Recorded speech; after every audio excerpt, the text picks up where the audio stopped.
Você está ouvindo ao Prototipando, um podcast da Ensaio Lab. Meu nome é Pedro Piovan, eu sou fundador da Ensaio e por aqui a gente vai receber quinzenalmente diversas pessoas que são amigas da inquietude para a gente navegar e explorar juntos a essência da inovação e do design. Então fica à vontade para ouvir esse podcast e vamos junto nessa. Fala pessoal, bom dia, boa tarde, boa noite. Seja muito bem-vindo a mais um episódio do Prototipando. Meu nome é Pedro, por alguma falta de critério, mais uma vez eu estou aqui como host desse podcast. O Prototipando é um podcast produzido pela Ensaio Lab. A nossa ideia aqui é que a gente costure, prototipe, teste ideias, conceitos e formas para que a gente consiga ter um mundo um pouco mais próximo do que a gente deseja. Hoje eu estou aqui com a presença do Thiago Torres, mais conhecido como Chavoso da USP. Dá um alô para a galera, Thiago. Salve família, Thiago Torres aqui, né, como ele falou, conhecido como Chavoso da USP. Quero agradecer aí pelo convite, pelo espaço. Vamos bater um papo aí hoje, da hora. Bora. O Thiago tem um canal no YouTube, né, que chama Chavoso da USP. Já te acompanho faz um tempo, Thiago. Fiquei feliz pra caramba quando o Léo trouxe a notícia de que a gente ia conseguir gravar. Thiago, fala um pouquinho sobre você, cara, da onde você vem, o que você faz, o que te move. Então, eu tenho 20 anos, nasci e cresci na Brasilândia, extremo norte de São Paulo, filho de nordestinos, trabalhei na feira desde muito novo, estudei em escola pública estadual a vida inteira. Na adolescência a gente se mudou aqui para Guarulhos, região metropolitana de São Paulo, continuei estudando em escola pública, trampando. No terceiro ano do ensino médio fiz um cursinho popular, consegui passar na USP na primeira tentativa para o curso que eu queria, que era Ciências Sociais, e hoje eu tô lá, tô no meu terceiro ano fazendo sociais, né? E aí criei o canal no YouTube, depois que eu fiquei conhecido na internet aí como Chavoso da USP, depois que um texto meu viralizou, e tenho usado essa visibilidade para estar debatendo sobre política, sociologia, incentivando a galera a estudar, falando sobre a universidade, sobre o vestibular, e basicamente é isso que tem sido a minha vida ultimamente. Massa, cara. Porra, 20 anos, Thiago. Caraca, não sabia desse fato. Legal, legal. Hoje o nosso intuito é a gente falar um pouquinho sobre democratização da comunicação, né? Dois termos que dão um curso, né? Dão, enfim, uma aula. Mas, cara, eu queria começar entendendo por que Chavoso da USP. Porque acho que a primeira curiosidade de todo mundo que tá ouvindo. Sim. Então, chavoso é o estilo que eu tenho, né? Estilo funkeiro paulista chamado de chavoso. Eu fiz um texto que viralizou no Facebook ano passado, né, onde eu estava falando sobre ser periférico, pobre, negro, funkeiro, etc. E tá na USP e ainda continuar morando na quebrada e ficar indo e voltando todo dia e ficar tendo esse choque de realidade constantemente, como que é um negócio bem difícil, tá ligado? E esse texto viralizou assim muito rápido, né? Eu não esperava por isso. E o pessoal começou a me chamar como o Chavoso da USP, né? Pela minha aparência, pelo fato de estudar na USP, principalmente depois de uma entrevista que eu dei para a Condzilla, né? Que eles colocaram no título Um Chavoso na Universidade Pública. Então foi principalmente graças a isso que eu fiquei conhecido como Chavoso da USP. Da hora, da hora. Cara, puta, quanta coisa pra gente conversar, né? Tô aqui pensando porque uma coisa que eu acho que esse encontro ele é importante, Thiago, são as visões diferentes, os lugares diferentes que a gente está conversando, né? Cara, eu falo de um lugar em que eu faço muito parte de uma dinâmica do setor corporativo, do setor privado, tive inserido aí desde muito novo, e você fala de um lugar no qual a intelectualidade ela é muito importante, né, no lugar do ambiente acadêmico, e de um lugar de identidade muito forte, né? Então, assim, eu realmente estou muito feliz, cara, de estar fazendo esse encontro, porque, sinceramente, o setor corporativo ainda tem assim, anos-luz para aprender com o que você vem trazendo, você e muitas outras pessoas, né? Vem trazendo em evidência, trazendo essa relevância. Uhum. Cara, eu queria começar falando contigo sobre democratização na comunicação, sobre esse tema mesmo. Assim, você trata sobre temas muito complexos, de uma forma muito pedagógica e muito acessível. Obrigado. E o que você vê? Eu não sei se já parou para pensar nisso, enfim, já pensou nisso, mas, cara, como é que você vê, assim, você tem um canal no YouTube com uma galera te assistindo, tratando sobre temas profundos. Como é que você vê isso, Thiago? Ah, mano, é uma aventura, né? Muito doida aí que eu me envolvi de cabeça, né? Porque, como eu falei, o meu texto viralizou assim muito por acaso. Não tinha como planejar, né? Eu fiz ali um desabafo na minha rede social, no meu círculo de amizades, e o bagulho, tipo, fugiu do meu controle. A partir dali, eu comecei a ser convidado tanto para dar entrevistas quanto para participar de vídeos, de canais, né? Até de programas de televisão. E aí o pessoal viu que eu falava bem, né? E começaram a pedir para eu criar um canal. Falar, mano, você fala bem, você tem conteúdo para trazer, mano, faz um canal. E aí, tipo, foi tanta gente pedindo que eu acabei criando, né? Porque eu também não era minha pretensão criar um canal, né?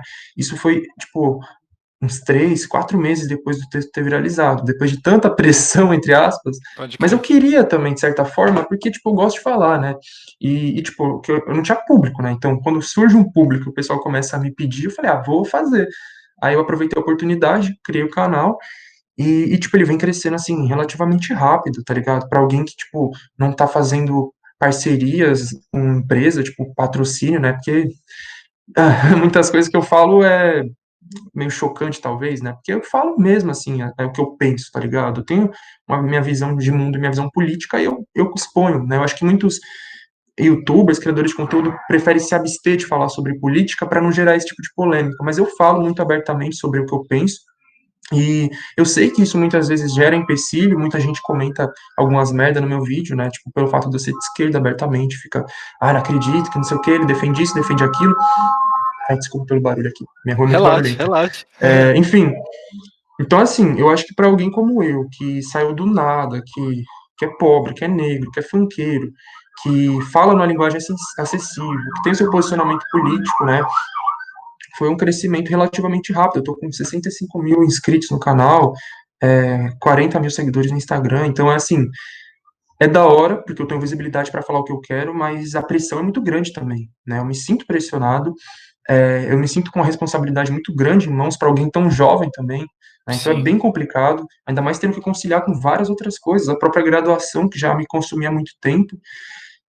Mas enfim, né, eu fico feliz, eu fico realizado, né, de saber que eu estou podendo contribuir em alguma coisa, assim, na vida das pessoas, né, alguém, como eu falei, que tem o posicionamento político que eu tenho, que tem a visão de mundo que eu tenho, que entende que a sociedade está extremamente problemática e isso precisa ser mudado, né, para eu tá conseguindo falar sobre o que eu gosto de falar e incentivando outras pessoas pobres e periféricas a falarem também, né, porque tem surgido um movimento de outros youtubers periféricos, funkeiros, ou incentivando pessoas a entrar na universidade. Eu direto recebo mensagem de pessoas falando que, graças a algum vídeo meu, voltou a estudar, começou a estudar, ou passou na universidade. Tem gente que entrou na USP esse ano e vem falar para mim que, tipo, foi graças, em parte, né, ao meu texto que viralizou no ano passado, que a pessoa se sentiu motivada para prestar o USP, para entrar, Que sabe? foda. Então é muito gratificante. Eu fico muito feliz, mas como eu falei, ao mesmo tempo com essa sensação de que eu tô com uma responsabilidade muito grande em mãos, né? Mas Sim. é isso. É isso, né? Cara, como é que você vê esses dois formatos de educação? Porque, né, Thiago, cara, o mundo acadêmico, ele tem uma certa estrutura, ele tem uma certa rigidez, que tanto permite a gente dar uma profundidade bem grande no nosso dia a dia, no nosso estudo, mas também bloqueia uma série de formas de pensar, né? Um fluir de saberes ali. E, por outro lado, você está no YouTube, um lugar praticamente, vou fazer uma brincadeira que não é, né? Mas YouTube é um lugar quase anárquico para você produzir conteúdo, falar o que quer. Claro que não é, porque tem um algoritmo muito forte ali moldando como aquele relacionamento deve ser feito. Mas como é que você vê esses dois modelos de ensino? Porque, cara, vendo teu vídeo, você ensina a pessoa a estudar, você traz um formato, um modelo de estudo para ela passar na facu, na USP, que não é qualquer faculdade, né? Existe um critério gigante para você entrar na Universidade de São Paulo. Como é que você vê esses dois modelos de ensino, suas limitações, o que favorece e o que não favorece? Uhum. Eu acho que os dois são muito importantes, os dois têm que ser valorizados, nenhum tem que ser descartado, né? Porque infelizmente eu vejo muito esse movimento de ambos os lados, né? De um lado eu vejo uma galera falando que o YouTube não é muito superficial, o YouTube é só besteira, é só zoeira, né? Usa até a palavra YouTuber como um xingamento ou alguma coisa pejorativa. E por outro lado, eu vejo pessoas falando que a gente não tem que querer entrar na universidade é lugar de branco, é lugar de boy, sabe? Mano, esses dois pensamentos, assim, para mim, estão muito zoados, né? A gente tem que conciliar as duas coisas, a gente tem que ver como a gente pode usar cada ferramenta, tanto assim, individualmente, para a gente crescer individualmente, quanto para espalhar o conhecimento, tá ligado? Então, a universidade, por exemplo. Universidade é uma coisa única, mano. É uma experiência única que, pra mim, assim, acho que todo mundo deveria poder passar na universidade em algum momento da vida, né? Eu tô ligado que nem é todo mundo que quer fazer uma faculdade. Mas, mano, é muito louco, sabe? Você tá lá dentro.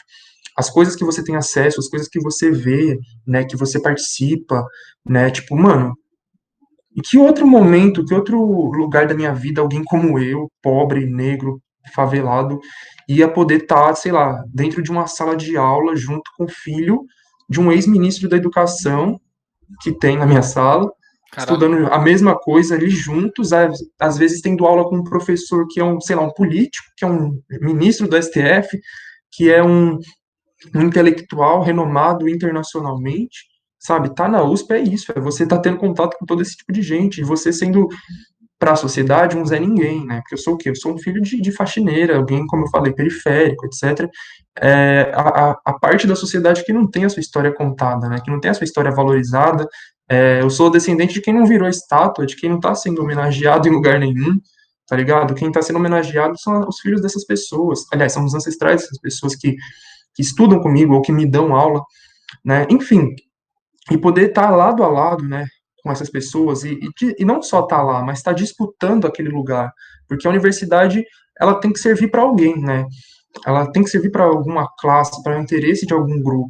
E, infelizmente, historicamente, ela tem servido aos interesses da classe dominante, não da gente, pobres, base da sociedade. E tá lá dentro fazendo esse choque de forças junto com outras pessoas pobres também, né, contra essa lógica dessa estrutura que é excludente, que é elitista, que é racista, é muito importante, é muito necessário. E, ao mesmo tempo, as limitações são justamente essas que eu falei, né? No momento, né, por enquanto, essas universidades, seja as públicas ou as privadas, elas são muito elitistas, elas são muito academicistas, muito racistas. A gente precisa mudar essas estruturas e, ao mesmo tempo, né, enquanto a gente não está conseguindo mudar essas estruturas imediatamente, a gente tem que tirar aquele conhecimento de lá de dentro, que está restrito propositalmente, e compartilhar ele com quem está do lado de fora, quem foi impedido de estar lá dentro.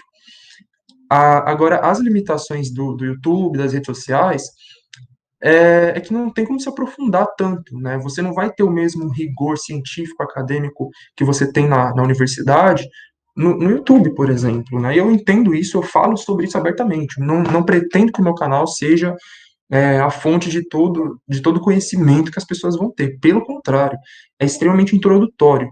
Acho que qualquer canal no YouTube é introdutório. Alguns se aprofundam mais, outros menos, né? O meu se aprofunda menos nos assuntos. Apesar de eu já trazer bastante conteúdo e um conteúdo denso, aquilo ali é a ponta do iceberg, né? Do que a gente de fato tem acesso quando a gente pega os livros. É por isso que nas descrições dos meus vídeos eu sempre coloco um monte de referência bibliográfica, porque ali é de onde eu tirei a informação e é ali que você vai se aprofundar no assunto. Eu deixo livros, artigos, revistas, documentários, e por aí vai. Então, eu acho que é isso. Tem que casar essas duas coisas, né, o conhecimento científico, acadêmico, produzido com aquele rigor da universidade, e a divulgação científica popular, né, seja no YouTube, seja em outras redes sociais, seja na rua, no dia a dia, tá ligado? O que a gente puder fazer para estar divulgando esse conhecimento, para estar popularizando ele, e mais do que isso, né, incentivando as pessoas a elas próprias querer ir atrás desse conhecimento, né, porque não é só fazer esse movimento de dar na mão das pessoas o conhecimento, entre aspas, né, não estou dando conhecimento, como eu falei, estou dando um gostinho para que elas despertem o interesse e elas próprias queiram ou entrar na universidade, ou ler os livros que eu deixar lá de citação, e por aí vai, tá ligado? É isso. Tiago, queria botar uma lupa, cara, no que você falou, que eu achei muito bom, e eu acho que é um tema legal da gente explorar junto. Você falou assim, o conhecimento nas universidades ele está restrito ali propositalmente. Queria que você se falasse um pouquinho qual que é esse propósito, até para já ir apimentando um pouco a nossa conversa, e a quem que ele está a serviço. Porque se alguém pensou em restringir aquele conhecimento àquela classe e aqueles muros, tem que estar a serviço de alguém. Né? E por que isso está? Queria que a gente falasse sobre isso. Uhum. Então, a gente tem que entender que a sociedade, o sistema em que a gente vive, as pessoas elas não estão numa condição de igualdade, isso é muito óbvio, né? Pelo menos deveria ser. A gente não é uma sociedade homogênea, né? Muito pelo contrário. A sociedade é dividida em classes, isso é evidente, mas mais do que isso, né? Não, além de ser dividida em classes, uma dessas classes é quem controla a sociedade. Isso sempre foi assim, não estou falando que especificamente desse sistema, mas historicamente na humanidade, quem tem poder econômico tem todo o poder na sociedade, porque você vai controlar tudo que é necessário para aquela vida na sociedade se desenvolver. Né? Então, quem controla as indústrias, as fábricas, as mídias, as escolas, o Estado, né? Não é a gente. A gente é o controlado, não o controlador. E as instituições que existem na sociedade, no Estado, elas existem, né, para servir justamente essa classe que está no poder. Eu vou usar aqui como exemplo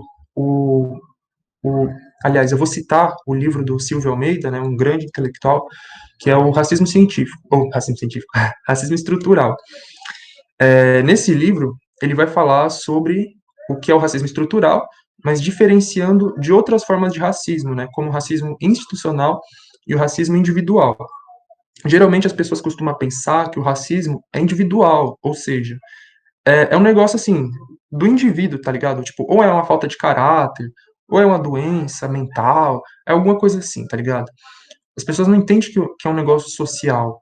E quando a gente fala que ele é social, pode estar falando tanto desse lado institucional quanto do lado estrutural, né? E aí eu vou falar do lado institucional, porque tem a ver com o que eu estou querendo dizer, que é o fato de que as instituições sociais, elas funcionam através da lógica do racismo, né? Porque essas instituições, elas existem para mediar os conflitos na sociedade, né? Mas sempre visando os interesses da classe dominante. E as universidades são uma instituição, né? Então elas são parte dessa lógica. Então, quando eu falo instituições, eu estou mencionando as universidades, eu estou mencionando o sistema jurídico, por exemplo, né, Sistema prisional, religioso. religião também, a mídia, as escolas, né, sistema de ensino. Então, todas essas instituições, elas estão aí para de alguma forma abafar os conflitos entre as classes na sociedade e passar a visão da classe dominante. Então, quando a gente fala das universidades e do racismo, por exemplo, né, a gente pode voltar no século XIX, no final do século XIX, onde é desenvolvido o racismo científico, onde a universidade, a academia, a ciência mais avançada, ela pensou o racismo como um fato científico, natural, biológico, tá ligado? Tipo, as diferenças raciais são um fato, né? Elas existem e a raça branca é superior às demais. Eu estou mencionando isso para você ver como, ver um exemplo de como que a produção de conhecimento científico e acadêmico está atrelada aos interesses da classe dominante. né? E as universidades fazem parte disso, né? Então, por mais que hoje em dia o racismo científico já tenha sido refutado e não seja mais aceito como ciência, as universidades continuam perpetuando outras lógicas opressoras, discriminatórias, porque elas são instituições a serviço da classe dominante. Mas, enfim, não vou falar que é só isso, também só a desgraça, né? As universidades têm um papel muito importante na sociedade, até porque dentro delas acontecem essas disputas também, né? Elas são instituições controladas pela elite, como eu falei, mas dentro delas existe uma disputa de ideias muito grande, né? E aí que vem a beleza da universidade pública, que é a possibilidade dessa disputa de ideias lá dentro, né? O debate político é muito forte dentro dessas universidades, diferente de muitas universidades particulares, onde você não tem tanta essa liberdade, você não tem uma possibilidade de organização, de disputa, etc. Então, enfim, é um ambiente que ainda é elitizado, ainda é ainda não é popular, ele ainda não está completamente a serviço das pessoas mais pobres, apesar de fazer um trabalho muito importante, né? Vamos falar, por exemplo, a produção de vacinas, né, de remédios que a área das ciências biológicas faz, que tem um papel social muito importante. Então, enfim, né? Isso vai mudando aí ao longo do tempo, né? E principalmente agora que a gente está conseguindo entrar mais massivamente nessas universidades, né? A gente, pobres, negros, etc., a tendência é que isso vá mudando cada vez mais, né? É isso. E você falou sobre a importância da educação e de outros movimentos sociais que compõem toda a educação de um ser, né? E, cara, uma das coisas que mais me formou politicamente falando, da minha história específica, foi o rap. Como é que foi para você, Thiago, com o funk e com o rap? Porque eu sei que você tem também um pé no rap, porque eu vi nos teus vídeos. Eu não sei se é isso mesmo, Sim, sim. mas a leitura que você fez do Sobrevivendo do Inferno, do Racionais, cara, foi incrível, assim. Então eu queria entender um pouquinho qual foi a importância do funk e do rap na tua formação como cidadão, como uma pessoa atuante no mundo hoje. Então, o funk e o rap, eles são, eu vejo como movimentos de resistência, tá ligado? No sentido de que a gente vive num país colonizado, né? Como eu falei, que tem uma classe dominante, que é uma classe economicamente dominante branca, né? Descendente de europeus, e onde a maioria da população são os descendentes dos colonizados, né? A gente é descendente dos africanos, dos indígenas. E enquanto que a classe dominante tenta impor para a gente tudo, né? Um padrão de comportamento, um padrão de tudo, religiosidade, beleza, tradições, cultura, né? Então, o surgimento de qualquer movimento de contracultura, né? Vindo de baixo, mano, é muito importante, tá ligado? E é justamente por isso que isso é criminalizado historicamente. Por isso que foi criminalizado o samba, a capoeira, o candomblé, o esqueci agora, mas enfim, várias culturas negras periféricas, tá ligado? E com o funk e o rap foi a mesma coisa, tem sido a mesma coisa, né? E você ser um sujeito periférico e crescer, como foi o meu caso, né? Eu já cresci inserido nesse meio, porque quando eu nasci o rap já estava em alta, o funk estava se desenvolvendo ali também. Você percebe ali o seu lugar, tá ligado? Você se identifica com alguma coisa que não é da classe dominante, é sua, tá ligado? É da sua população.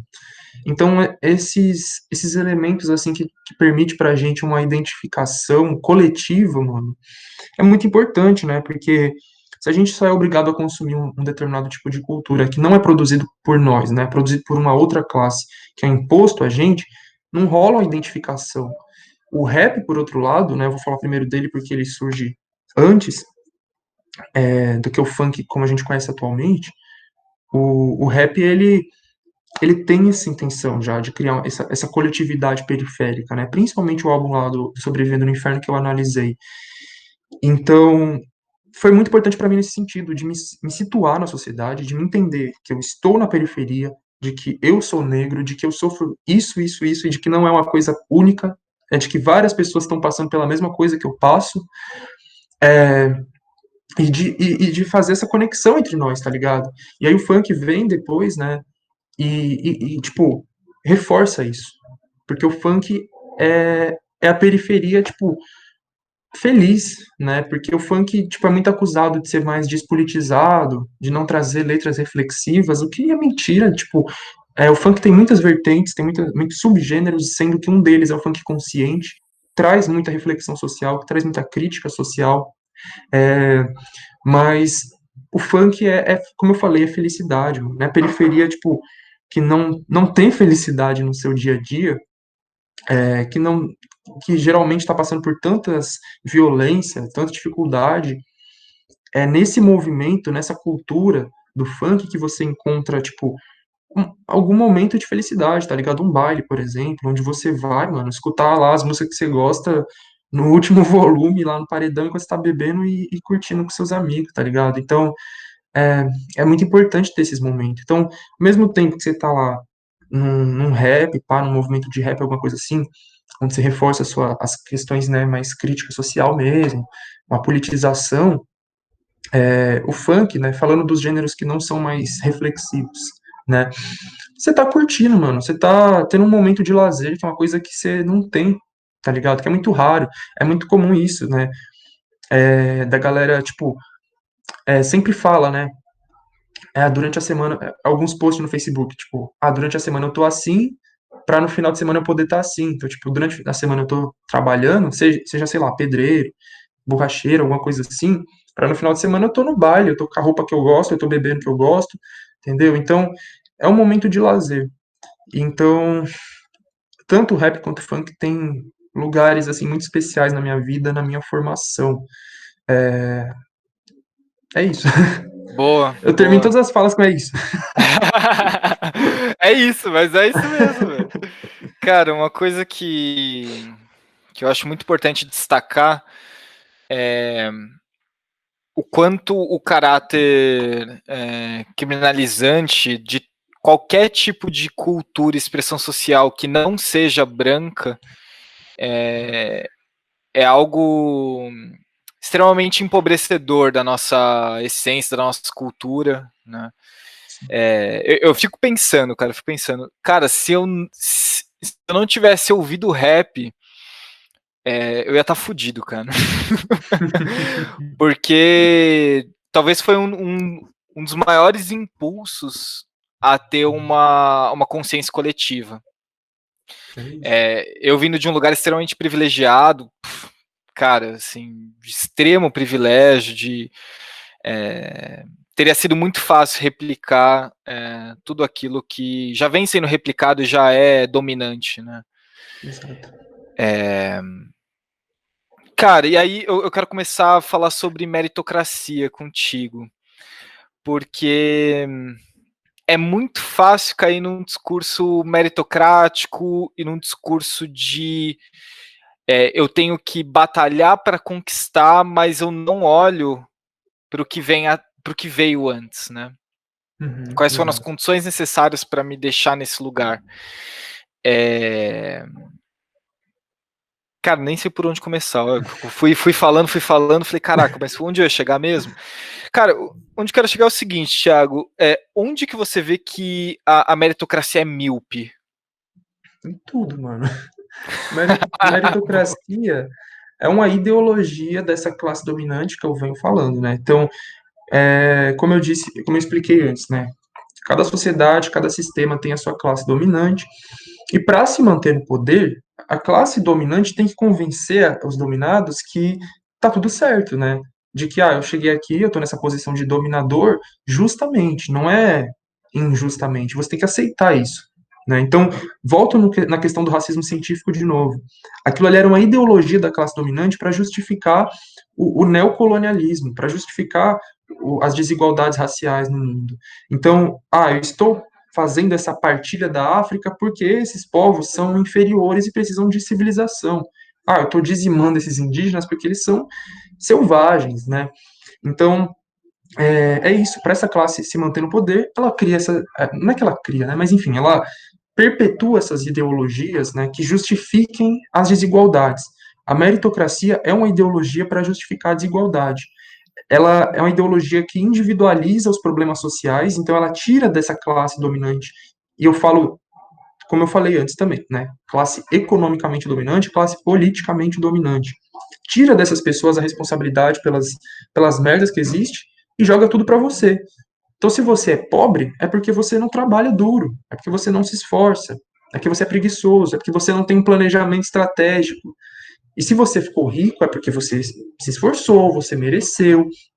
E aí eles vão pegar exemplos de casos isolados para comprovar isso. Né? Então, você nunca pode apontar uma situação social, né, é, a partir de experiências individuais, né? A gente que estuda as ciências sociais, a sociologia, a gente sabe muito bem disso.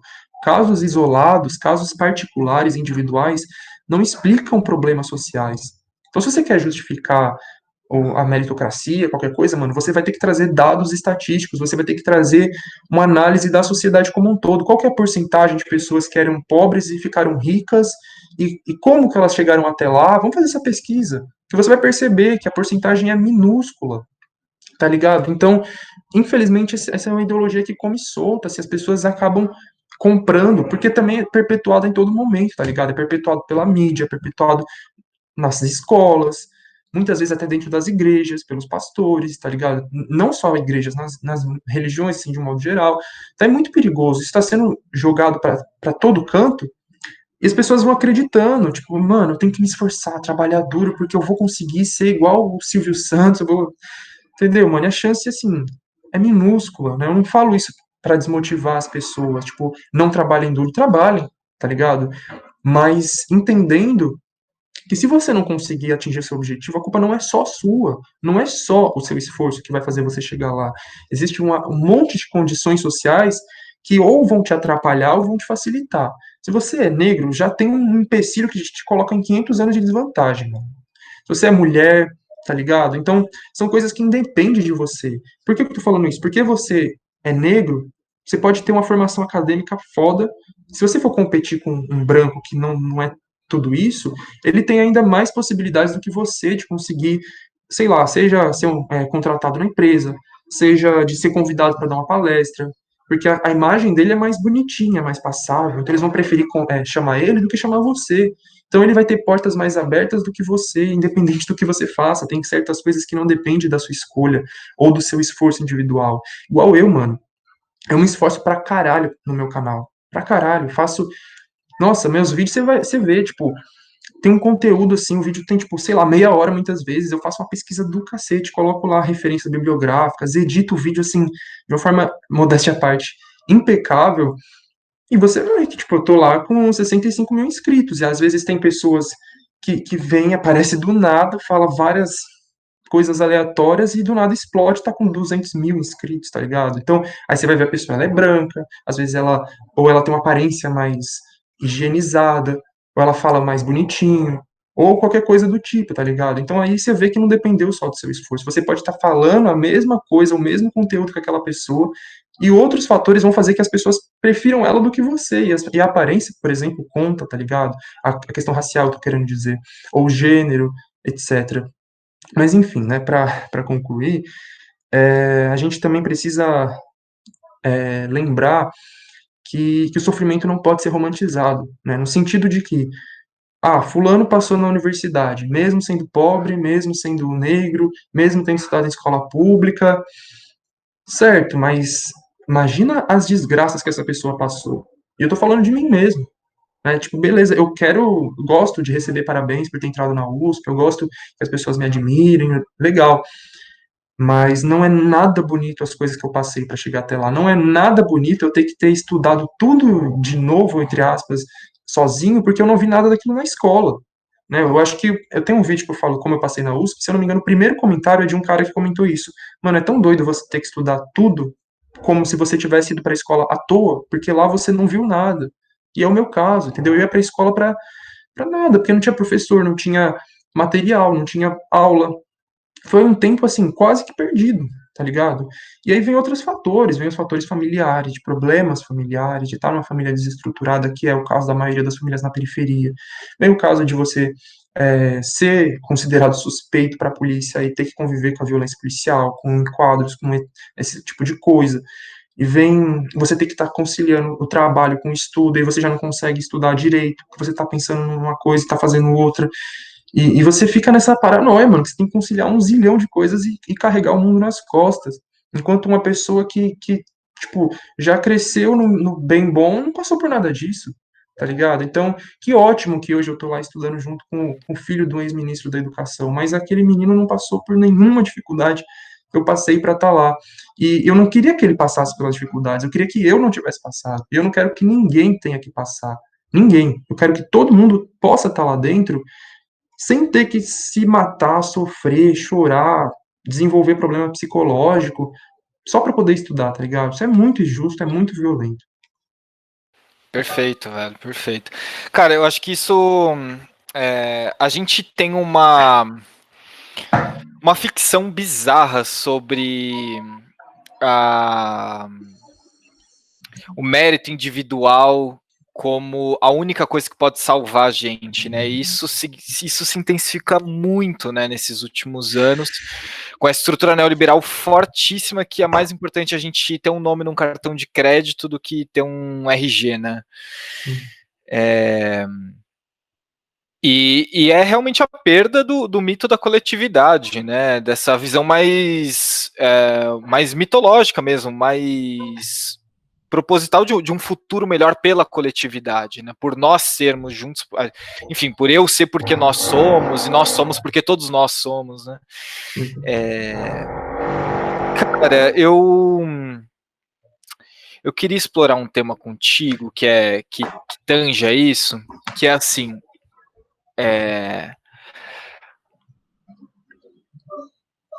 tem muita gente agora sacando, porque agora não dá mais para não sacar, né, Thiago? Eu acho que, assim, se não estava claro até agora, a pandemia, ela meio que fala assim, cara, quer saber, vamos escancarar algumas coisas que já estão rolando, né, há tanto tempo. E eu vejo que muitas pessoas que fazem parte dessa classe dominante que são muito beneficiadas desses privilégios que já existem, sacando, falando, pô, peraí, tem alguma coisa errada. Não tá certo. Alguma coisa não tá certa. Qual que você vê que é o papel dessa classe dominante, dos brancos, a maioria homem, nesse movimento de tentar construir uma narrativa melhor para o nosso futuro, né? Então, eu acho que a gente tem que entender, primeiramente, o que é a classe dominante, né? Porque tem muita classe média se achando classe dominante, se achando elite, e não é bem assim, né? Classe dominante são, assim, pessoa que tá lá no nível milionário, bilionário, tá ligado? Não é o fulano que ganha 10, 15 mil reais. Nessa pessoa aí, geralmente a classe trabalhadora também, né? Apesar dela estar numa condição melhor e privilegiada em relação aos pobres, ela tá muito, muito, muito longe de um Silvio Santos, de um dono da Havan da vida, de uma dona do Magazine Luiza, né? Então a gente tem que entender, essas pessoas são a classe dominante, né? Para ficar mais concreto, eu vou ressaltar o que eu disse antes. A classe dominante é quem domina as instituições sociais. Então, os donos das grandes mídias são a classe dominante, os donos da Rede Globo, os donos da Record, da Band, do SBT, né? As pessoas que controlam o Estado, principalmente os grandes políticos, né? Eu tô falando, os vereadores, essas coisas. Às vezes sim, né? Se ele for, sei lá, dono de um grande latifúndio, né? Então, latifundiários, né? A elite ali do agronegócio, principalmente, os grandes governadores ricos, tá ligado? Ministros, essa galera é classe dominante. Eu tô ressaltando isso porque eu acho muito difícil que essas pessoas façam alguma coisa para mudar a sociedade. Boa. A mudar a sociedade num nível estrutural mesmo, né? Assim, Boa. falando dessa classe média, até de uma classe média alta, dá para dialogar. Com essa classe dominante eu acho muito difícil dialogar, porque eles são dominantes. Se eles quisessem mudar, eles abririam mão do seu status de dominadores, e quem está dominando não quer deixar de dominar, né? Agora, essa outra galera que não está aqui, mas está mais aqui, aqui, aqui, aí tem um papel muito importante a ser feito, né? Enfim, vocês se estiverem ouvindo, né? Eu não sei. Enfim, essas pessoas é, precisam usar dos espaços que elas têm acesso e que nós não temos acesso para estar levando esses debates adiante, para estar conscientizando as pessoas o máximo possível. Então, eu tenho bastante dinheiro, como que eu posso ajudar? Mano, você pega esse dinheiro e você vai financiar é, coletivos, organizações que estão agindo nas periferias, que estão fazendo trabalho de base ali incansavelmente, que estão precisando de dinheiro para imprimir panfleto, imprimir cartaz, alguma coisa assim, sei lá, alugar um espaço para fazer um cursinho popular, por exemplo.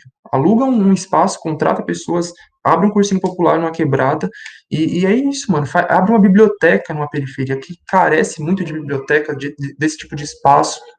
Então tem que usar, para quem tem um privilégio econômico, mas que não chega a ser classe dominante, né? Tem muita coisa, muito projeto precisando ser financiado, né?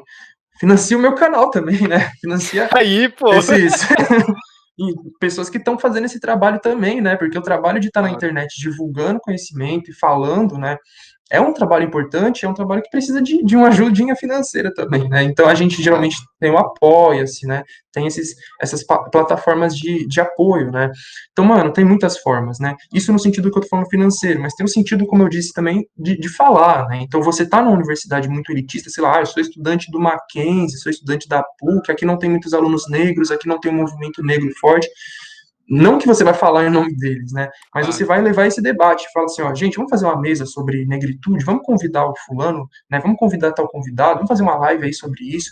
Tem que estar usando esse espaço para puxar esses assuntos constantemente, né? Ampliando essa discussão, esses debates, para que a gente conscientize o máximo de pessoas possível, né?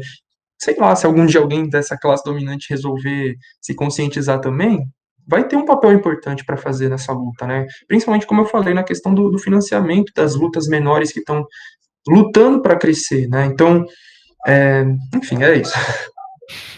Boa, boa, pode crer, faz muito sentido, cara. Faz muito sentido, Thiago. Concordo muito contigo, cara. Obrigado. Thiago, o que você tá lendo? Me fala aí o último livro que tu leu, o que você tá lendo agora. Eu estou lendo A Revolução Permanente do Trotsky. Pode crer, pode crer. E o que isso está te trazendo de pensamento para hoje em dia, cara? Instigando a minha sede de luta, né? Porque eu sou uma pessoa muito que tem muito esse espírito de luta revolucionário, de muito novo já questionar tudo, né? As injustiças, as desigualdades. E leituras como essa, assim, né, onde explica, por exemplo, né, o processo da Revolução Russa, né, entender como é que foram experiências que já aconteceram, né, o que a gente pode trazer para a atualidade, né, e saber que é possível mudar as coisas, né, porque no passado alguém, em algum momento, já olhou para a realidade e falou, meu Deus, eu vou ter que ver nisso eternamente, e tudo mudou, né, então as pessoas, na sua época, elas nunca conseguem dimensionar o quanto que as coisas podem mudar. E aí, se você viajar para 100, 200 anos no futuro, você vê que mudou absolutamente tudo, ou quase tudo, tá ligado? Então, isso instiga muito a minha esperança. Hoje a gente não tem o artifício do distanciamento histórico, né? Então fica difícil de avaliar, né, o progresso que a gente tem, né? Exatamente. Tiago, cara, uma última pergunta que eu tenho, que eu queria te ouvir, é uma pergunta mais simples, mais de boa. Cara, o que é a vida para você, Tiago? Pergunta filosófica, né? Então, mano, eu sou espírita, né? Então, eu vejo dois lados da vida, né? Eu vejo a vida espiritual e a vida material, né? Para mim, a vida principal é a vida espiritual. Então, eu acredito que a gente está nessa encarnação passageiramente. E o sentido disso é o aprendizado, né? É adquirir experiências para estar sempre progredindo, assim, enquanto um ser, né? Tipo, enfim, é isso. Passando por experiências, adquirindo conhecimento, modificando e melhorando o mundo, a gente também tem esse papel nessa nossa passagem pelo planeta de ajudar ele a melhorar, né? Melhorar a humanidade, a sociedade. E, bom, agora o sentido da vida espiritual aí eu já não sei. Talvez algum dia, né? Daqui a milhões de anos eu entenda, né? Mas aí vai entrar para mim nos mistérios aí de Deus. É interessante, né? A palavra mistério, cara, toda vez que eu ouço a palavra mistério, pra mim, mistério é tudo aquilo que a gente não tem o alcance total, mas a gente tem a primeira dica quente, né? Que pode, opa, peraí, deixa eu entender o que é isso, né? A gente vai chegando cada vez mais próximo, mas aí é só depois de morto mesmo que a gente vai entender, né? É isso, né? Fazer o quê? Cara, foi muito da hora esse papo, Thiago. Cara, eu Valeu, tô curti também. inspirado, velho. Tô inspirado por Obrigado. algumas coisas que você trouxe. Para Valeu. você que tá ouvindo e ainda não se inscreveu no canal do Thiago e ainda não assistiu todos os vídeos do Thiago, eu acho que é esse o próximo passo, né, Thiago? O que você É acha? isso. Concordo. Vai lá maratonar meu canal. Boa. Thiago, cara, você tem alguma coisa que você quer trazer, que você quer falar pra gente fechar esse bate-papo? Espaço Ah, aberto, cara. Pode falar o que você quiser. vou agradecer, né, pela conversa, pelo espaço. Gostei bastante também. Desejar aí tudo de bom para você, pro trabalho de vocês, né? E para quem tá ouvindo a gente. E é isso, mano. Quem puder me seguir lá no meu Insta, no meu canal, no meu Twitter, tudo é Chavoso da USP. Só o Face que é Thiago Torres. Dá uma força lá no Apoia-se também, Chavoso da USP. E é isso, mano. Tamo junto aí sempre. Cara, valeu, Thiago. Um abração, mano. Tamo junto. Um abraço. Valeu.